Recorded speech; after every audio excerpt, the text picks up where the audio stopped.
Le livre, dont François vous a donné le titre, en fait, retrace une histoire de l'utilisation des aliments dans les pratiques performatives, donc des premières pratiques avec les futuristes dans les années 30 jusqu'à l'art relationnel, puisque j'aime comme hypothèse que l'usage de la nourriture en art performatif avait été reconnu sur le plan théorique en bonne partie grâce à l'art relationnel, de sorte que un genre de l'art performatif qui est encore à définir, je pense, qui est le tableau vivant, n'a pas été considéré.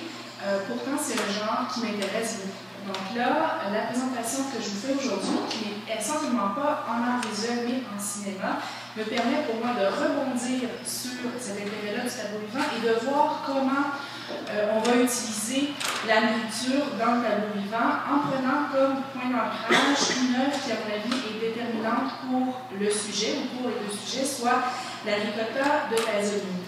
La ricotta de Pasolini est un moyen-métrage, donc Pietro Pasolini, qui est sorti en 1963 et tiré d'un film à sketch Rogopal. Il raconte deux histoires.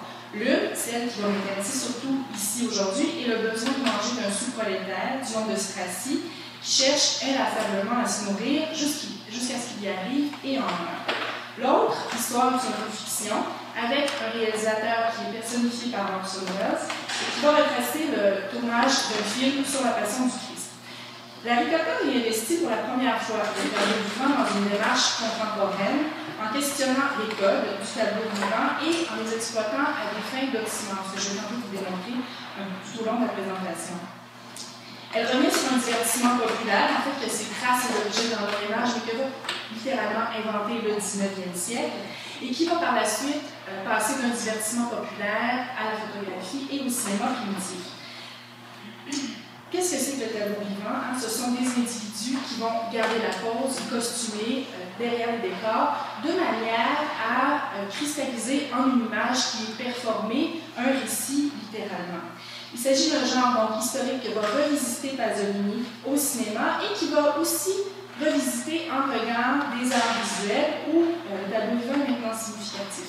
Ce qui va s'avancer avec la ricotta, donc quand le cinéma est pour la performance, on peut dire plus globalement pour les arts visuels, mais je n'entrerai pas dans ce champ-là aujourd'hui, et donc un emploi réflexif sur le tableau vivant, donc une réflexivité qui se fait par la mise en relation de l'immobilité au mouvement et par l'insertion d'un sujet dans un autre, et où la nourriture a un très grand rôle. C'est un usage contaminant, et là je prends ici les termes de Pasolini, qui a pour effet de questionner les genres et les catégories. La ricotta est un film en noir et blanc, avec 4 scènes en couleur. Les deux premières, en fait, je ne les présente pas dans l'ordre, sont des reprises de tableaux vivants de 2 huiles sur toile, respectivement la déposition de croix de Rosso Fiorentino, qui date de 1521, et la déposition de Jacopo da Pontormo, qui date de 1527. Les deux autres images ou scènes en couleur vont, elles, débuter et conclure le film. Il s'agit de deux natures mortes, en fait de deux tables qui sont bondées de nourriture. On s'entend pour dire qu'elles sont des natures mortes, du moins les chercheurs s'entendent à cet effet. Ce sont des natures mortes donc, qui sont associées au tableau vivant, ne serait-ce que par l'usage de la couleur qui va les isoler et qui va les unir, et qui va contribuer cette couleur donc, à leur donner une connotation picturale, comme va le souligner Laurent Narbonne. Le tableau vivant et la nature morte forment précisément deux genres artistiques que va associer Pasolini. Et là, débute la réflexion que je veux poursuivre avec vous aujourd'hui. Qu'est-ce que cette association par Pasolini des deux genres et donc de la nourriture avec le tableau vivant nous apprend-elle? Non seulement nous apprend-il sur la ricotta, mais sur l'effet de réunir ces deux genres en performance en cinéma. Qu'est-ce que cette association donc peut-elle nous donner comme réponse sur ce sujet qui nous concerne? Dans la ricotta, et là je poursuis avec une description de l'histoire de Strassi sous prolétaire, et là on va rentrer de plein pied dans la nourriture. Strassi est un figurant. Il va tenir le rôle du second larron dans la scène de la crucifixion du film sur la Passion qui est réalisé par Orson Welles. Strassi va se plaindre, dès les premières images, d'une faim littéralement insoutenable qui ne peut pas s'ouvrir avec son premier panier repas qui va lui être distribué sur le plateau parce qu'il doit le remettre à sa femme et à ses enfants pour nourrir sa famille nombreuse. Il va donc donner son panier repas, par la suite se travestir en femme pour pouvoir aller chercher un deuxième panier repas, à même les costumes pour le tournage. Il retourne dans la grotte où il va déposer son panier repas. Après être allé reporter les costumes, il va constater que le chien de l'actrice principale a mangé son repas au drame. Il n'y a pas d'image ici de la grotte parce que quelquefois les images sont très rapides et donc on arrive à rien en essayant de présenter une image fixe. Ce que vous voyez avec l'image centrale, c'est Strassi qui va vendre le chien pour retirer quelques piqûres de savon et partir au bord de la route très rapidement à la Chaplin pour aller s'acheter avec ces quelques sous une immense meule de ricotta, de le nom du film, et une miche de pain. Il va retourner dans la grotte ensuite pour manger son pain et sa ricotta de manière gargantuesque et avec les raillements, je vais revenir, de la troupe qui va donc rigoler de lui, les moqueries tout autour. Enfin, Strassi va jouer sa seule scène, de retour sur sa croix. Il va mourir d'indigestion, ce qui est habituellement admis. On peut aussi avancer, et il y a certains auteurs qui le font, qu'il est mort d'une combinaison de manque et de trop plein de nourriture. On pourrait aussi avancer qu'il est mort pour avoir tout simplement mangé. Ce qui supposerait évidemment une inversion dans le rapport unissant le corps et la nourriture. Ici, manger donne la mort. Dans cette histoire, la table dont les nourritures est montrée à 2 reprises en couleur, on l'a dit, mais elle est aussi montrée à 5 ou 6 reprises en noir et blanc. 5 ou 6 reprises selon qu'on considère ou non la table du banquet qui est montrée à la fin, donc, sur laquelle je vais revenir, être aussi une nature morte. La table semble toujours être à proximité dans le film. Évidemment, ce qui interroge l'entreprise folle de Strassi pour trouver à manger, sauf que personne ne mange de la nourriture de cette table, personne n'y touche, sauf éventuellement Strassi, qui va la consommer, on va y revenir. Ce qui suggère d'autant plus que cette nourriture, elle est traitée de manière symbolique. Il s'agit d'une nourriture intouchable dans le film. Et pour saisir sa fonction, je pense qu'il faut revenir et voir quand et comment celle-ci est utilisée, parce que vous allez voir, elle est utilisée de manière relativement incongrue parfois. La nature morte va marquer les 4 phases de l'histoire de la ricotta. Soit celle où Strassi cherche et trouve à manger, premièrement, celle où son travail de figurant l'empêche de consommer cette nourriture, celle où il va enfin se sustenter de manière gloutonne, et puis finalement celle où il en meurt. La première phase, on voit donc une image qui est en couleur celle-ci, est motivée par la faim et va s'opposer au plaisir qui concrètement entoure la nature morte. On voit des hommes, des femmes qui sont derrière, autour, qui dansent et qui se prélassent au rythme d'une musique endiablée diffusée par les mégaphones, ce qui va s'opposer à Strassi, parce qu'il s'agit d'un univers qui lui est accessible, parce qu'il est tenaillé par ses besoins qui sont bassement corporels. Les deuxième, troisième et quatrième images vont réitérer le poids de la contrainte qui était dans la première image pour Strassi, mais qui n'est pas physique, celle-là, on peut dire plutôt sociale, plutôt hiérarchique. Il s'agit d'une contrainte qui est également diffusée par ce mégaphone, curieusement fiché au sein d'une nature morte. Strassi est au bord de l'échelle d'une hiérarchie sociale que va figurer l'équipe du tournage, c'est évident dans tout le film, avec à son sommet le réalisateur et l'actrice principale, car il est dépendant du bon vouloir des autres, soit qu'il méprise, soit qu'il l'ignore. Ainsi, un gros plan sur la nature morte, que vous voyez ici, ça annonce par le mégaphone que le réalisateur requiert Strassi pour sa scène, ce qui l'empêche d'abord de manger pain de. Par la suite, scène que j'affectionne particulièrement, la nature morte va servir curieusement de décor à l'actrice principale qui est assise et qui tout à coup se lève pour aller exiger auprès du réalisateur un changement de scène. Demande à laquelle le réalisateur va concéder et qui est par la suite relayée par l'ensemble des gens sur le plateau, même un très vieil homme édenté, encore une fois surprenamment sur fond de nature morte, l'ordre du réalisateur ayant pour effet de laisser Strassi sur sa croix sans avoir mangé. Au 5e passage, qui est le dénouement de l'histoire, enfin la nature morte va servir à rallier Strassi, certes, mais aussi à le sustenter, en renforçant la contrainte sociale, bien sûr, mais en libérant le physique, on pourrait dire, avec un Strassi qui est terré dans sa grotte et qui va dévorer son pain et sa ligotin. Les membres de l'équipe qui le surprennent et qui s'attroupent vont transporter la nature morte au fond de la grotte et se mettent à lancer la nourriture à Strassi qui va tout accepter sans restriction, sans considération pour pouvoir manger. Donc des œufs, des pastèques, donc plein de choses, finalement même des pâtes. Il s'agit d'une scène qui est tournée en accéléré et qui est particulièrement fascinante pour l'évolution de la nature morte, qui va passer d'un plaisir inaccessible pour Strassi et de la pression sociale en plaisir pour soi, et qui, d'une représentation, la nature morte, va devenir effective, avec pour conséquence un passage, on peut dire, de la vitalité au mortifère. Donc d'abord pastèque, vin, fromage, tout à coup, ce qui est lancé nous semble ne pas appartenir à la table, on ne l'avait jamais vu là, du moins on s'imagine, comme si la mise en bouche transformait littéralement l'aliment de peau à impur, du vin à mortel, frais à moribond, enfin, Strassi semble se nourrir de déchets.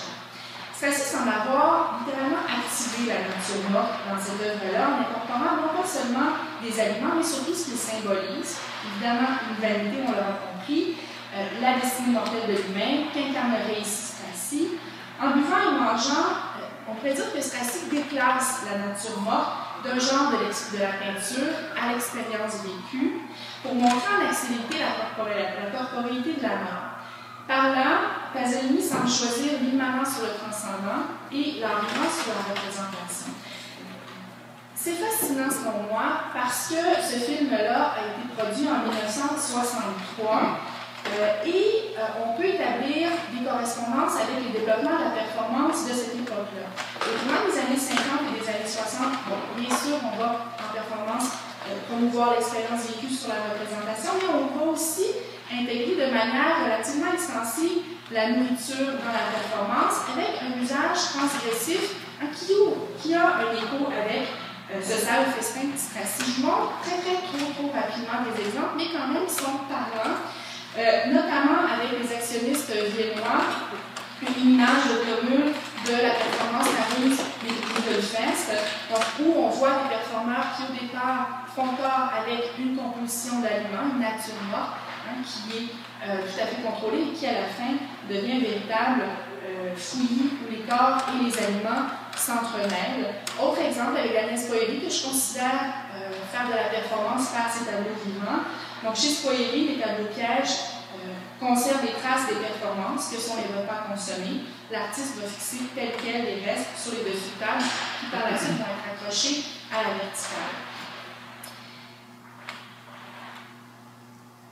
Donc, les artistes de la performance vont utiliser la nourriture aux années 60, mais non pas le tableau vivant, du moins de manière délibérée ou affirmée comme ça le sera par la suite. De là, je pense que la part principale de la ricotta pour la performance et l'art contemporain, c'est un témoin de son époque pour la nourriture, mais en plus, on va rajouter quelque chose qui est le tableau vivant qui va avoir une signification particulière pour la performance ensuite. Je l'ai dit, nous l'avons montré, deux œuvres sont clairement reproduites sous la forme de tableau vivant dans la ricotta. D'abord, la déposition de croix de Fiorentino, que l'on voit ici, et la déposition d'Apollo Tormo.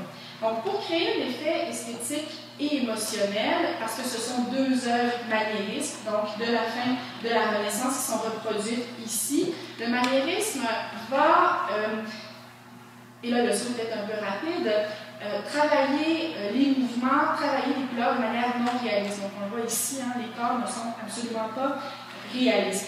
Ainsi, on peut dire que les tableaux vivants que Pasolini va décider de reproduire dans la ricotta reprennent un art de la reprise, mais ce n'est pas l'essentiel du propos. Les personnages d'Apollo Tormo et de Fiorentino, en fait, peuvent difficilement être humés parce qu'ils sont légers, sans tonus, sans mouvement. Ce sont des personnages qui vont défier la réalité. D'ailleurs, le tournage des tableaux vivants dans le film ne fait qu'accuser les échecs. Donc, on va parler d'expression grossière, le personnage qui se met le doigt dans le nez, un personnage noir qui va, et là évidemment je le mets entre chevrons, vous l'avez compris, contaminer la scène, on va se mettre aux éclats, à rire. Le Christ va tomber, en fait, parce qu'il est concrètement beaucoup trop lourd pour être supporté. Historiquement, le tableau vivant tente une sublimation des corps qui est à la rose. Ceci suggère une suspension du temps par laquelle le mortel, on pourrait dire, toucherait essentiellement l'éternel. Mais chez Pasolini, c'est le contraire. Pasolini exploite le tableau vivant, mais afin d'inverser la finalité. Donc, la chute de croix est très éloquente à cet effet-là. Elle va mettre de l'avant le poids du corps sur l'élévation de l'âme, je veux dire. Et par deux fois, parce que ce sont deux descentes de croix qui sont montrées.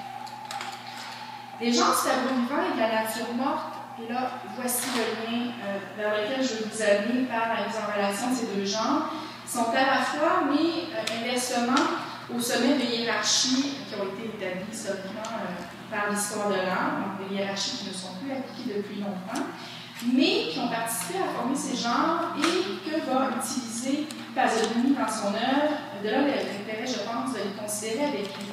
Le tableau vivant sert surtout à représenter des scènes d'histoire, ici perçues au sens large. Or, la scène d'histoire est au haut de la hiérarchie des genres de la peinture, alors que la nature morte est littéralement au bas de cette hiérarchie. Donc, on pourrait dire qu'en ce sens-là, il y a vraiment un travail entre le haut et le bas qui est présenté, mais inversement, la peinture est au haut de la hiérarchie des genres des beaux-arts, alors que le tableau vivant, en fait, n'en fait même pas partie parce qu'il s'agit d'un divertissement. Donc, on voit ici qu'il y a un jeu qui est fait entre le haut et le bas chez Pasolini, par des renversements nombreux, d'autant plus que le tableau vivant va nous parler d'immortalité, alors que la nature morte va nous parler de mortalité. Donc, il s'agit d'une relation qui forme un oxymore qui est déjà présent dans leur genre, dans les genres mêmes.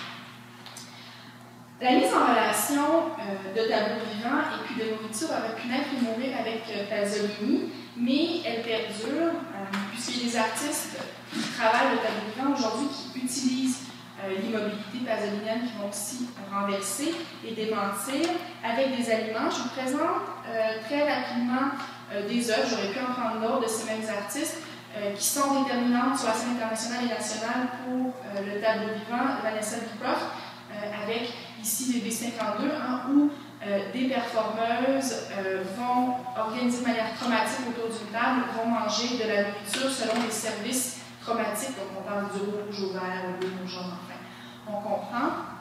Ici, plus près de nous, avec Claudie Gagnon, donc ce tableau vivant de Petit Miracle, Misérable et Merveilleux, qui va reprendre une œuvre, l'impératrice Eugénie entourée de ses dames d'honneur, de Franck Xavier Winter-Halter, donc où les femmes demeurent immobiles, tout en buvant une liqueur douce par une paille, et lorsqu'elles ont terminé de boire la liqueur, au bruit du son de la paille, on voit que le tableau vivant se termine.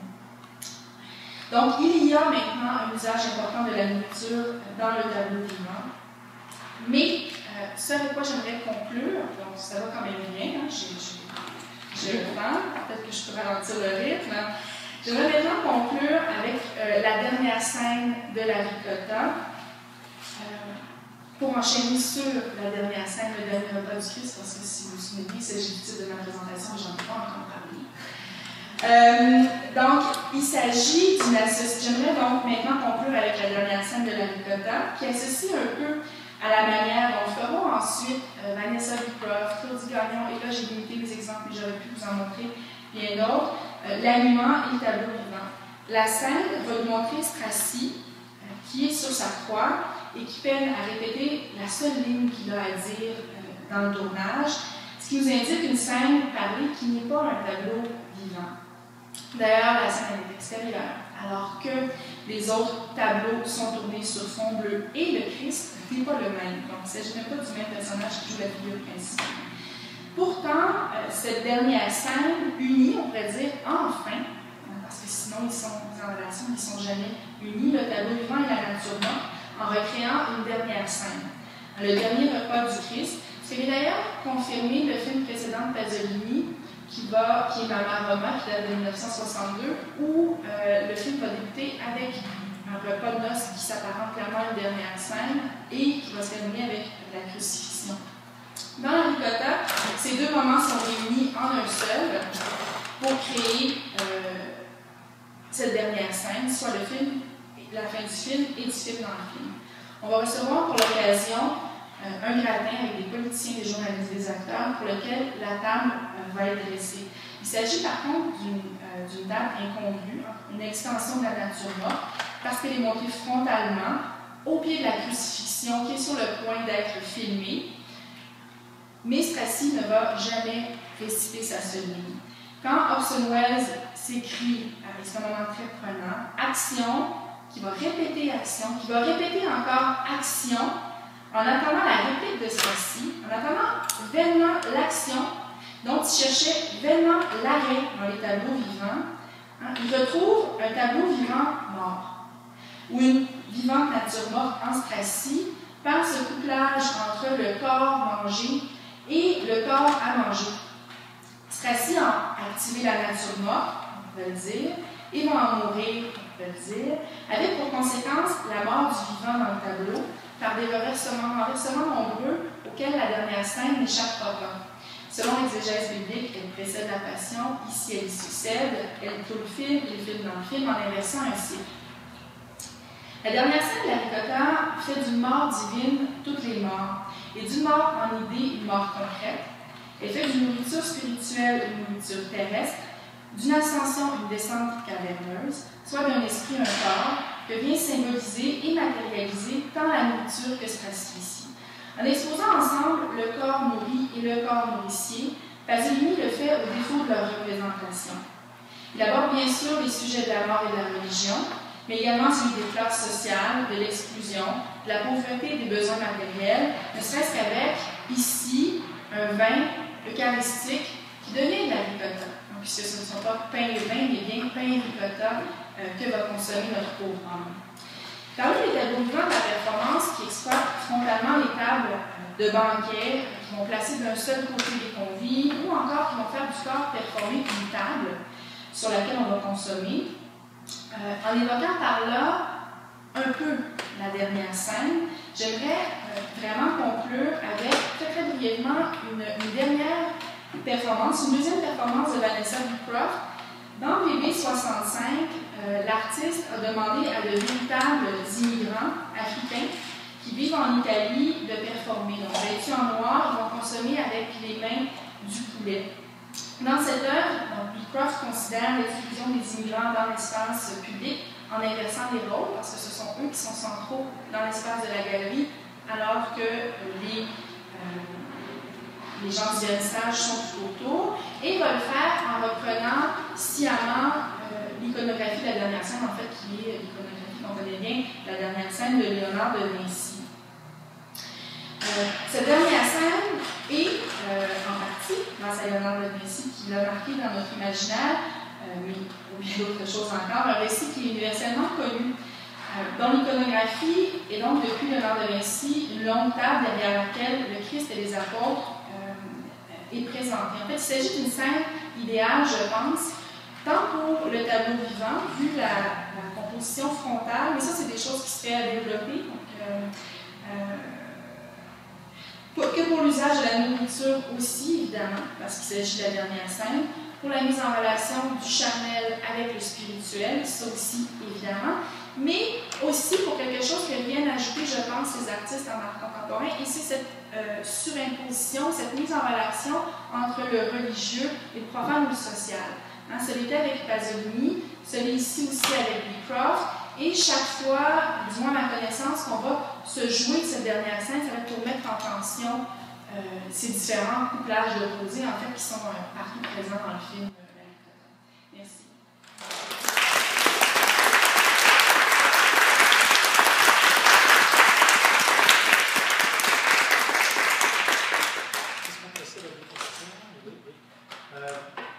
Moi, je vais...